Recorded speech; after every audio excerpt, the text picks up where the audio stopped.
அனைவருக்கும் வணக்கம். Welcome to Dharma academy. இந்த வீடியோவில் நம்ம பார்க்க போகிறது 11ஆம் வகுப்பில் இருக்கிற சொல்லும் பொருளும் பார்க்க போகிறோம். இதுக்கு முன்னாடி 6ஆம் வகுப்புலேருந்து 10ஆம் வகுப்பு வரைக்கும் வீடியோ கொடுத்துருக்கோம். அதெல்லாம் பார்க்கலன்னா நம்ம சேனலோட பிளேலிஸ்ட்டில் போய் செக் பண்ணி பாருங்கள். எக்ஸாமுக்கு படிக்கிறதுக்கு கன்சிஸ்டன்சி ரொம்ப முக்கியங்க. அப்போ தான் நீங்கள் எக்ஸாமை ஈஸியாக கிளியர் பண்ணலாம். ஒரு மாலையை கோக்கணும் அப்படின்னா ஒவ்வொரு மணியாக கோத்துக்கிட்டே இருக்கணும். அதில் கேப் விட்டோம் அப்படின்னாலும் அந்த மாலை நல்லா இருக்காது, யாரும் வாங்கவும் மாட்டாங்க. அது மாதிரி படிக்கிறதுக்கு தினமும் படிக்கணும், ஓகேங்களா? அப்போ தான் உங்களால் எக்ஸாம் கிளியர் பண்ண முடியும். ஸோ முருகப்பெருமானோட ஆசையோடு நீங்கள் எல்லாருமே எக்ஸாமில் கிளியர் பண்ணணும் அப்படிங்கிறத நான் வாழ்த்துறேன். வீடியோக்குள்ளே போயிடலாமா? முதல் வினா, நயவா என்பதன் பொருள் யாது? நயவா என்பதன் பொருள் என்ன? ஆன்சர் பாருங்கள், விரும்பாத. அதனுடைய பொருள் விரும்பாத. அப்போ நயத்தல் அப்படின்னா விரும்புதல். நயத்தல் என்ற சொல்லின் பொருள் விரும்புதல். வயங்குமொழி என்பதன் பொருள் என்ன? வயங்குமொழி என்பதன் பொருள் விளங்கும் மொழி அப்படிங்கிறது தான் அதனுடைய பொருள். விளங்கும் மொழி. வயங்குதல் அப்படின்னா விளங்குதல் அல்லது பிரகாசமாக இருக்கிறது, பிரகாசித்தல் அப்படிங்கிற பொருளை கொடுக்கும். வல்லார் என்பதன் பொருள் என்ன? வல்லார் என்பதன் பொருள் வல்லமை உடையோர். வல்லமை உடையோர் அப்படிங்கிற பொருளை கொடுக்கும். அதாவது ஏதாவது ஒரு கலையில் அவங்க வல்லமையாக இருப்பாங்க, ஒரு செயலில் நல்ல தீர்க்கமாக திறனோடு இருப்பாங்க. விழுமம் என்பதன் பொருள் என்ன? விழுமம் என்பதன் பொருள் என்னென்னா வீழ்ச்சியை சொல்லலாம் அல்லது துன்பத்தை சொல்லலாம், சிறப்பை கூட சொல்லலாம். வீழ்ச்சி, துன்பம், சிறப்பு எதை வேணாலும் சொல்லலாம். இதுலேயே சிறப்புன்னு ஒரு ஆப்ஷன் இருக்குது பாருங்கள், இதை கூட சொல்லலாம், ஓகேங்களா? சூழலுக்கு ஏற்ப இது மாறிக்கிட்டே இருக்கும். இங்கே கொடுத்துருக்கிறதுல உங்களுக்கு வீழ்ச்சியை வச்சுக்கலாம், ஓகேங்களா? அடுத்து பாருங்கள், துய்த்தல் என்பதன் பொருள் யாது? துய்த்தல் என்பதன் பொருள் அனுபவித்தல்.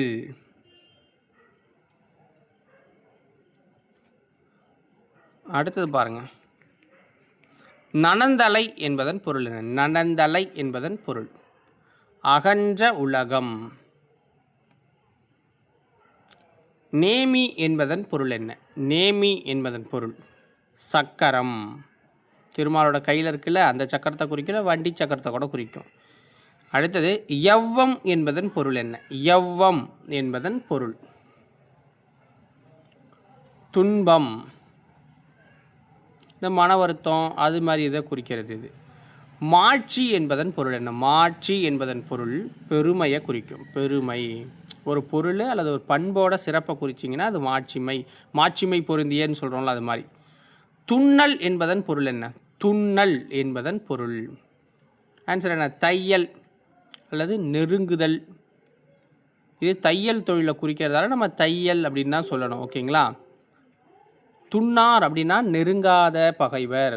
துண்ணல் அப்படிங்கன்னா நெருங்குதல், தையல்னு வச்சுக்கிறீங்க. அப்போ துண்ணார் அப்படின்னா நெருங்காத பகைவர் அப்படின்னு வச்சுக்கணும். பீடு என்பதன் பொருள் என்ன? பீடு என்பதன் பொருள் சிறப்பு, பெருமை, இப்படி வச்சுக்கலாம், ஓகேங்களா? சிறப்பு, பெருமையை வச்சுக்கலாம். அடுத்து பாருங்கள், வாரி என்பதன் பொருள் என்ன? வாரி என்பதன் பொருள் வருவாய் அல்லது கடலை குறிக்கும். வருவாய் அல்லது கடலை குறிக்கும். இது நிலத்திலிருந்து கிடைக்கிற வருவாயை குறிக்கும், இல்லை கடலையும் குறிக்கும். அடுத்தது கிளை என்பதன் பொருள் என்ன? கிளை என்பதன் பொருள் சுற்றம். கிளை என்பதன் பொருள் சுற்றம். ஸோ மரத்தோட கிளையையும் நம்ம சொல்லுவோம், ஓகேங்களா? அதையும் பார்த்துக்கோங்க. சுற்றம் அப்படிங்கிறது இதில் எக்ஸாக்டானது. அது மரத்தின் கிளையை போல் நம்ம சுற்றி உள்ள உறவினர்களை நம்ம குறிக்கும், ஓகேவா? ஸோ அடுத்து பாருங்கள், கேள்வி என்பதன் பொருள் என்ன? கேள்வி என்பதன் பொருள் என்ன? ஆன்சர் என்ன? நீங்களும் கூடவே ஆன்சர் பண்ணிட்டே வரணும். நூல். கேள்வி அப்படின்னா நூல், கல்வி, இதோட அது பொருளாக வச்சுக்கலாம். செவி வழியாக கேட்டு போடுறது. ஆழி என்பதன் பொருள் என்ன? ஆழி என்பதன் பொருள் கடலை குறிக்கும், ஓகேங்களா? கடலை குறிக்கும் அல்லது மோதிரம், இதை குறிக்கும். அழுவம் என்பதன் பொருள் என்ன? அழுவம் என்பதன் பொருள் கடலை குறிக்கும். அழுவம்னா கடல்,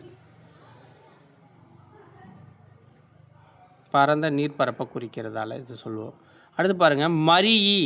மரி அப்படிங்கிறதோட பொருள் என்ன? மரி அப்படிங்கிறதோட பொருள் என்ன?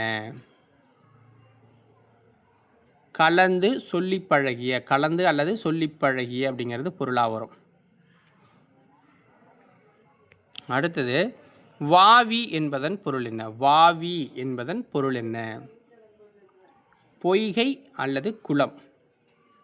இயற்கையாக அமைந்த நீர்நிலையும் சொல்லுவாங்க, இல்லை பொய்கைன்னு சொல்லுவாங்க. கயல் என்பதன் பொருள் என்ன?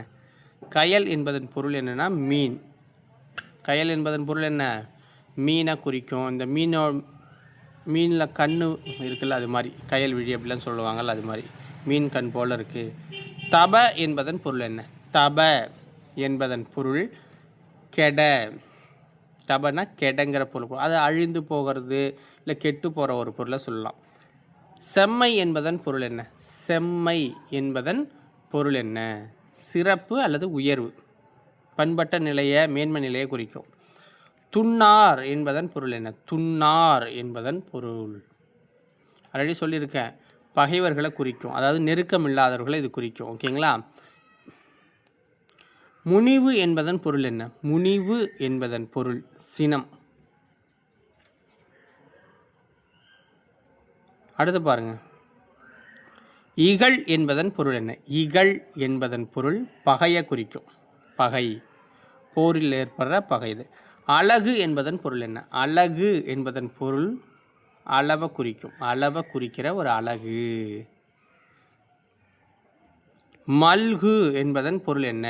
மல்கு என்பதன் பொருள் மிகுதி, அதாவது நிறைந்து காணப்படுற, அதிகமாக இருக்கிறது அப்படின்னு சொல்லுவாங்க.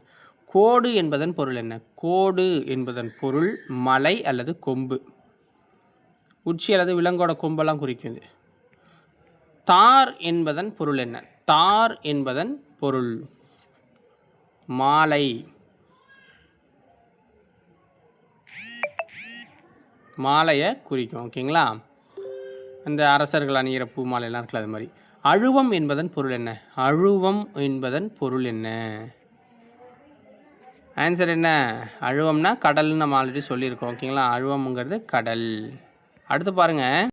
ஸோ வீடியோ பார்த்தீங்கன்னா கொஞ்சம் லென்த்தாக போகுது, அதனால் கொஞ்சம் ஃபாஸ்ட்டாக போகும். ஓகேவா? சலதி என்பதன் பொருள் என்ன? சலதி என்பதன் பொருள் கடல், அது கடல் சலம்னு சொல்லுவாங்க. நவ்வி என்பதன் பொருள் என்ன? நவ்வி என்பதன் பொருள் மான். வேழம் என்பதன் பொருள் என்ன? வேழம் என்பதன் பொருள் யானை. யானர் என்பதன் பொருள், யானர் என்பதன் பொருள் புது வருவாய். செரு என்பதன் பொருள் என்ன? செரு என்பதன் பொருள் வயல். சிவிகை என்பதன் பொருள் என்ன? சிவிகை என்பதன் பொருள் பல்லக்கு.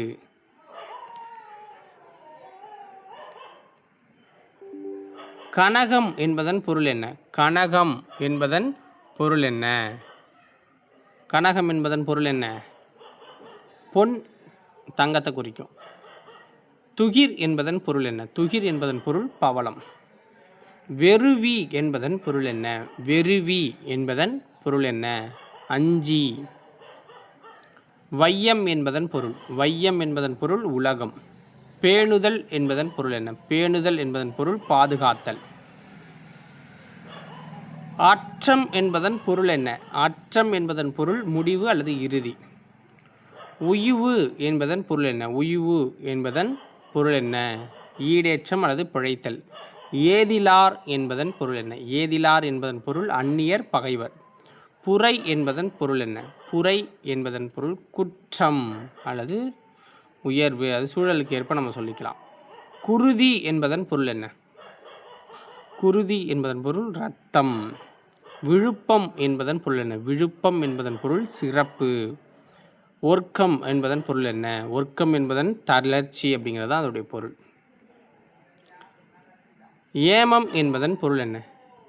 ஏமம் என்பதன் பொருள் பாதுகாப்பு அப்படின்னு சொல்லலாம். அமையம் என்பதன் பொருள் என்ன? அமையம் என்பதன் பொருள் காலம். நிர்ணயம் என்பதன் பொருள் என்ன? நிர்ணயம் என்பதன் பொருள் உறுதி செய்தல். சுயம் என்பதன் பொருள் என்ன? சுயம் என்பதன் பொருள் தனித்தன்மை. பரவசம் என்பதன் பொருள் என்ன? பரவசம் என்பதன் பொருள் மெய் மறத்தல். மகத்துவம் என்பதன் பொருள் என்ன? மகத்துவம் என்பதன் பொருள் சிறப்பு. பேதங்கள் என்பதன் பொருள் என்ன? பேதங்கள் என்பதன் பொருள் என்ன? வேறுபாடுகள். மாயம் என்பதன் பொருள் என்ன? மாயம் என்பதன் பொருள் பொய்மை. நவில என்பதன் பொருள் என்ன? நவில என்பதன் பொருள் சொல்ல. நான் என்பதன் பொருள் என்ன? நான் என்பதன் பொருள் வெட்கம். இன்னா என்பதன் பொருள் துன்பம் தரும். தேயம் என்பதன் பொருள் நாடு அல்லது பிரதேசம். அணி என்பதன் பொருள் என்ன? அணி என்பதன் பொருள் என்னன்னு கேட்குறாங்க. ஆன்சர் என்ன? அது அழகை குறிக்கும். இதோட இந்த வீடியோ பதிவு முடியுது மக்களே. ஸோ வீடியோ பிடிச்சிருந்தா ஒரு லைக்கை போட்டுவிட்டு சேனலை சப்ஸ்கிரைப் பண்ணி சப்போர்ட் பண்ணுங்கள். நன்றி, வணக்கம்.